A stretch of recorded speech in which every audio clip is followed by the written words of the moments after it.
Hello students, welcome to Reader's Workshop. Today we will read another folk tale, but a few things are going to change. We're going to stick with Tomie DePaola, but we're going to change some things like the main character. The characters are going to change and the setting's going to change. Of course, the story is going to be different too. But remember, whenever you switch to a new kind of book, a new genre, a new author, a new character, right? You want to be thinking at near the beginning of the book, what's the main character and what's the setting, because that's going to help you get what's going on. So let's take a look. We're going to read Strega Nona, an old tale retold and illustrated by Tomie DePaola. And on the cover, I think some of you may know Strega Nona, right? On the cover, I see a kind of a little old lady, and she's got a big pot, a big kind of black cauldron, a big pot, and it looks like she might live out in the country because I see like a rabbit and a bird in a tree. There's a bird on her house, okay? And then if I go on the back, I see her talking to a big tall guy, and I see some food hanging up. I see a fireplace, so I know this is taking place in olden times, right? Because they're cooking over the fire, and I see a goat. Okay, so here we go, Strega Nona. Oh, and there she is again. Ooh, now with the moon and some stars. Oh, that's making me wonder if there's going to be a little bit of magic in this also. Okay, here we go. Oh, wow. Now we're back in kind of like a town, I think. And I see some red tile roofs. And wow, I look and I see the clothing is really in olden times. Here we go.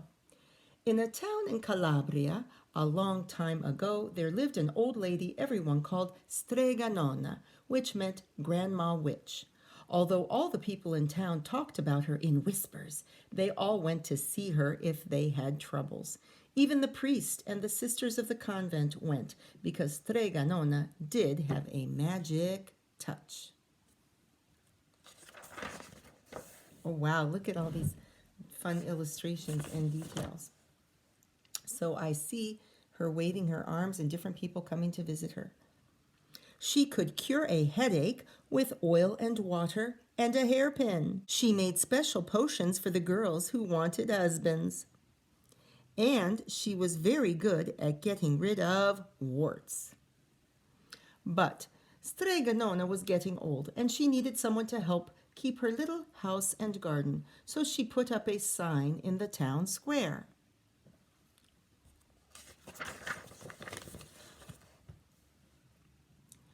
And Big Anthony, who didn't pay attention, went to see her.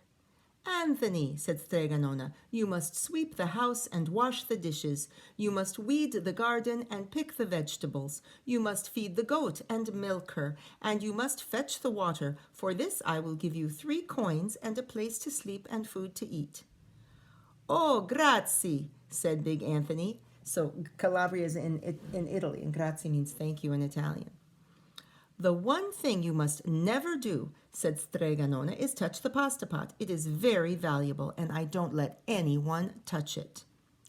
"Oh, si, yes," said Big Anthony. And so the days went by. Big Anthony did his work, and Strega Nona met with the people who came to see her for headaches and husbands and warts. One evening, when Big Anthony was milking the goat, he heard Strega Nona singing. Peeking in the window, he saw Strega Nona standing over the pasta pot. So here he is doing all his work, and there he's going to go peek in the window, I think.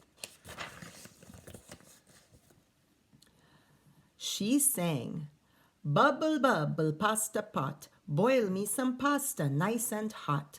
I'm hungry and it's time to sup, boil enough pasta to fill me up." And the pasta pot bubbled and boiled and was suddenly filled with steaming hot pasta.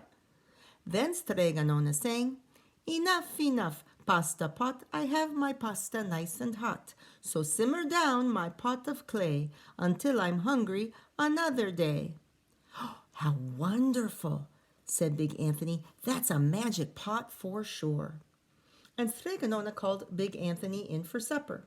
But too bad for Big Anthony, because he didn't see Strega Nona blow 3 kisses to the magic pasta pot. 1, 2, 3, 3 kisses.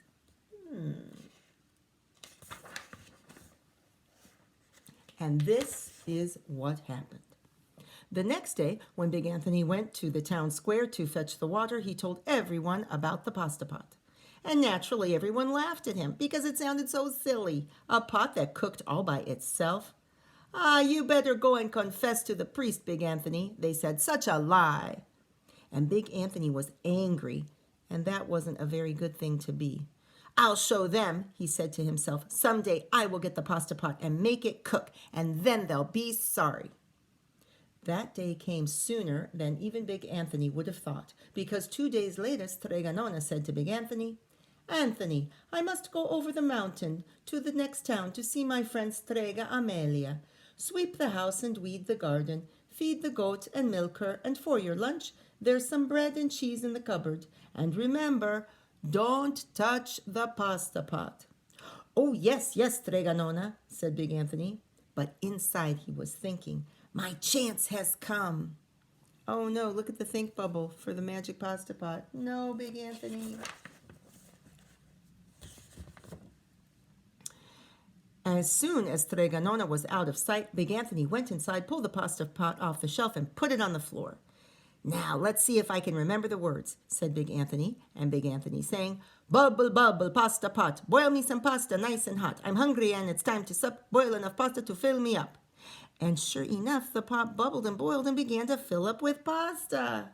"Aha!" said Big Anthony, and he ran to the town square, jumped on the fountain, and shouted, "Everyone get forks and plates and platters and bowls. Pasta for all at Strega Nona's house. Big Anthony has made the magic pasta pot work." Well, of course, everyone laughed, but ran home to get forks and plates and platters and bowls. And sure enough, when they got to Strega Nona's, the pasta pot was so full it was beginning to overflow. Oh, there they are, arrived with their utensils for eating, their plates and everything, and oh, lots of pasta. Big Anthony was a hero. He scooped out pasta and filled the plates and platters and bowls. There was more than enough for all the townspeople, including the priest and the sisters from the convent. And some people came back for 2 and 3 helpings, but the pot was never empty. So I got to stop and think. In a story like this, when everything's going so great, do you think it's going to stay great? Do you think everything's going to keep going like this? Let's see. What do you think's gonna happen? When all had had their fill, Big Anthony sang, "Enough, enough, pasta pot. I have my pasta nice and hot, so simmer down my pot of clay until I'm hungry another day."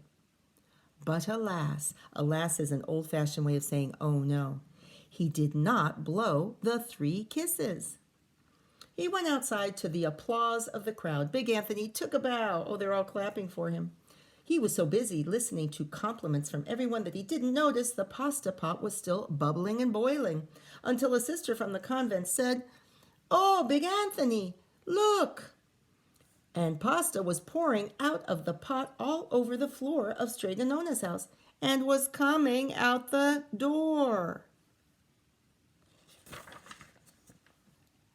Big Anthony rushed in and shouted the magic words again, but the pot kept bubbling. He took the pot off the floor, but pasta kept on pouring from it. Big Anthony grabbed a cover, put it on the pasta pot, and sat on it. But the pasta raised the cover and Big Anthony as well, and spilled on the floor of Strega Nona's house. Ay, ay, ay. "Stop!" yelled Big Anthony, but the pasta did not stop, and if someone hadn't grabbed poor Big Anthony, the pasta would have covered him up. The pasta had all but filled the little house. Out of the window and through the doors came pasta, and the pot kept right on bubbling. The townspeople began to worry. "Do something, Big Anthony," they shouted. Big Anthony sang the magic song again, but without the 3 kisses, it did no good. By this time, the pasta was on its way down the road, and all the people were running to keep ahead of it. Oh, look. This is the town, and here comes the pasta down the hill. "We must protect our town from the pasta," shouted the mayor. "Get mattresses, tables, doors, anything to make a barricade." But even that didn't work. The pot kept bubbling and the pasta kept coming. Oh, look, they tried to block the entrance to the town, but the pasta kept coming.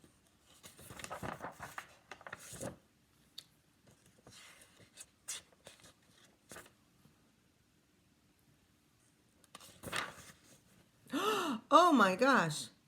"We are lost," said the people, and the priest and the sisters of the convent began praying. "The pasta will cover our town," they cried.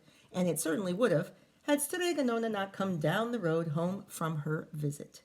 She didn't have to look twice to know what had happened. Oh, there she is arriving, and she knows. Look, her little fingers like, I know what's happened. She sang the magic song and blew the 3 kisses, and with a sputter the pot stopped boiling and the pasta came to a halt. "Oh, grazie, thank you, Strega Nona," the people cried. But then they turned on poor Big Anthony. "String him up," the men of the town shouted. He's in trouble. They're so mad at him. "Now wait," said Strega Nona. "The punishment must fit the crime." And she took a fork from a lady standing nearby and held it out to Big Anthony.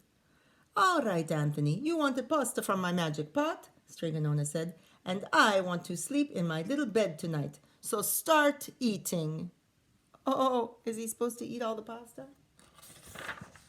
And he did. Poor Big Anthony. Oh no, look how full his tummy is.